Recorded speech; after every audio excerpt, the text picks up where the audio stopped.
So we're going to start with said arm, leg, foot, head, whatever you want to paint, apply, whatever you want to do your design on.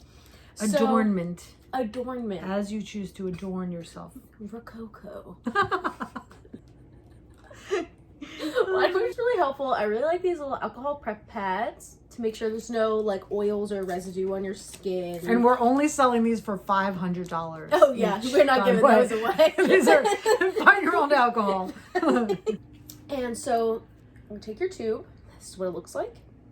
And it comes with this magical little green stopper, which you might want to hold on to in case you want to use it later. I always lose them, but because Scotch tape's not going to do much on the end. Yeah, it's just like something that might help.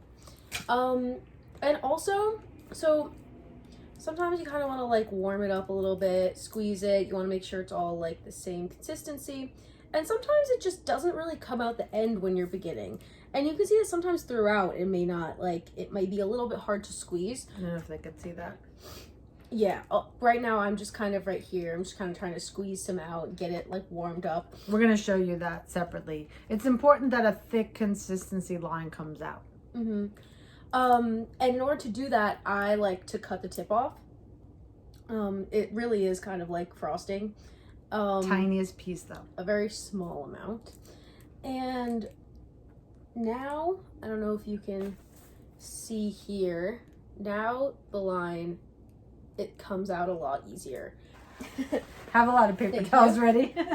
This is my tip. This is fine to do. This is fine to do.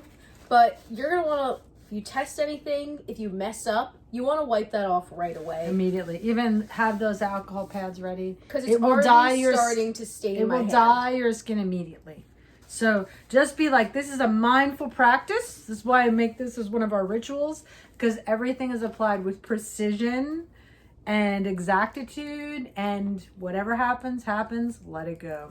Okay, so we're going to start out. So I like to hold it almost like a pencil, squeeze it, and as more comes out, you're gonna start to want to maybe like hold it a different way, whatever feels comfortable for your hand.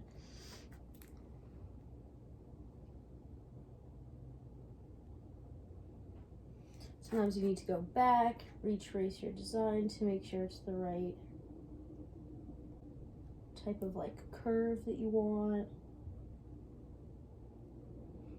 Hey, look, that mimics my necklace.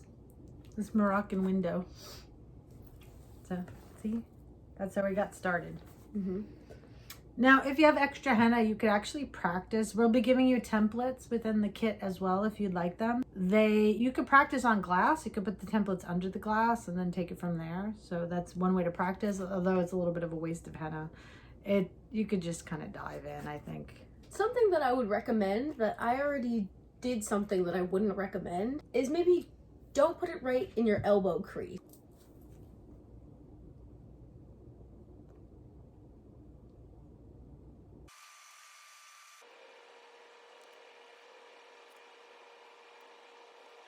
Also, something to note, traditionally in India, one of the most common places to do henna, or Mendhi. I was gonna say that.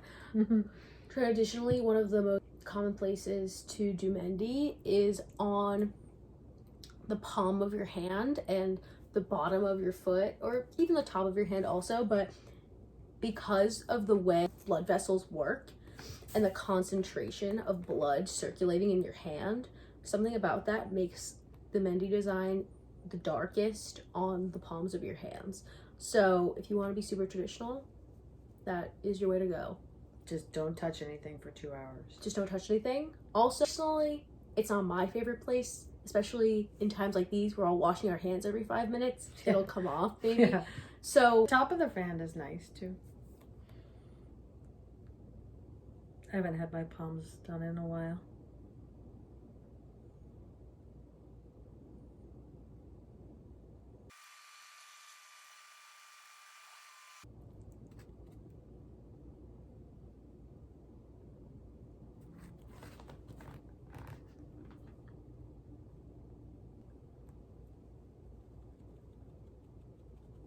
Henna has an interesting smell. How do you feel about it? Hennas are scented. We get one that's just the regular paste smell.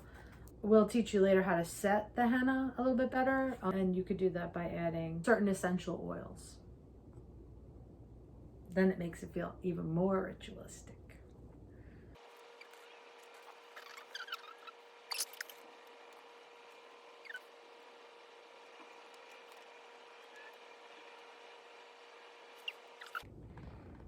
See? So should I talk about care a little bit? Yeah.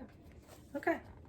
So right now, as you could see, or you probably can't see, but you'll be able to feel it, the frosting-like nature of the henna starts to dry. It gets a little cakey. Allow it to be cakey. Okay, so that, I mean, a lot of people wash it off as soon as they start to feel it get a little weird.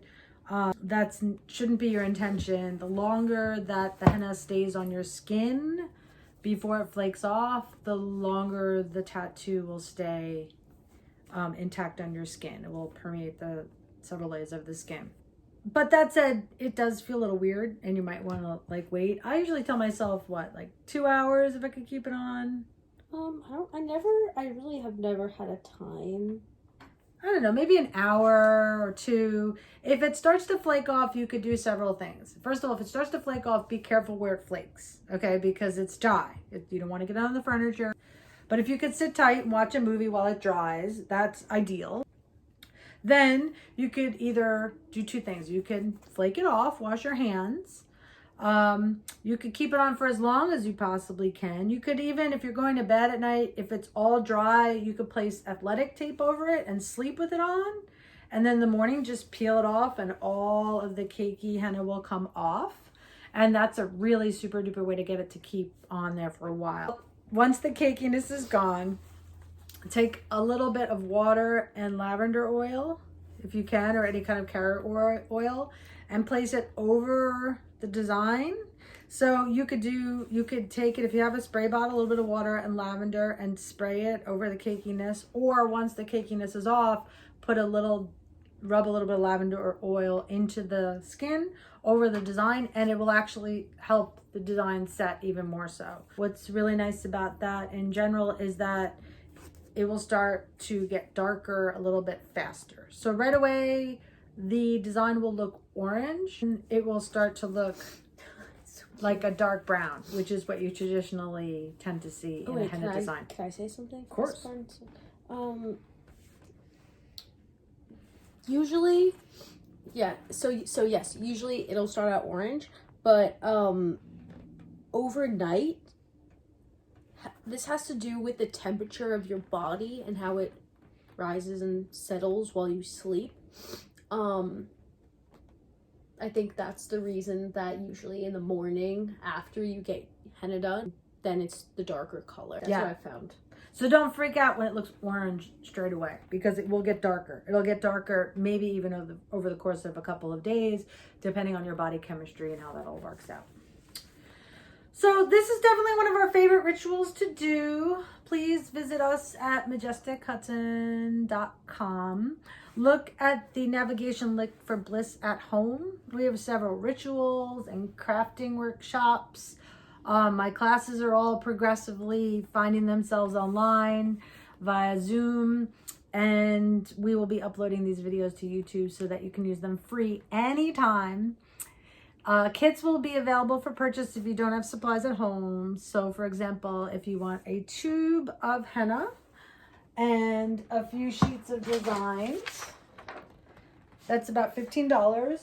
If you want a tube of henna, several designs, and a small bottle of organic lavender, that's $25. And we can make multiple kits, you know, depending on how many people are in your household and how many people you're quarantining with. It's definitely gonna be a fun reminder to be present and to basically try to have some fun with everyone you love and be majestic. That'll work. So everyone, have a beautiful quarantine day. Let us know if you do this, what it looks like. Send pictures, send us messages if you want any. Yep. We're on Facebook, Instagram at Majestic Hudson, a Majestic Hudson Lifestyle as well. And like I said, MajesticHudson.com. If you have any questions or need to order anything specifically, everything's remote and online at this point in time. You can email majestichudson@gmail.com or call 845-581-0955. So have a great day, guys. Everybody hang in there, all right? Be well.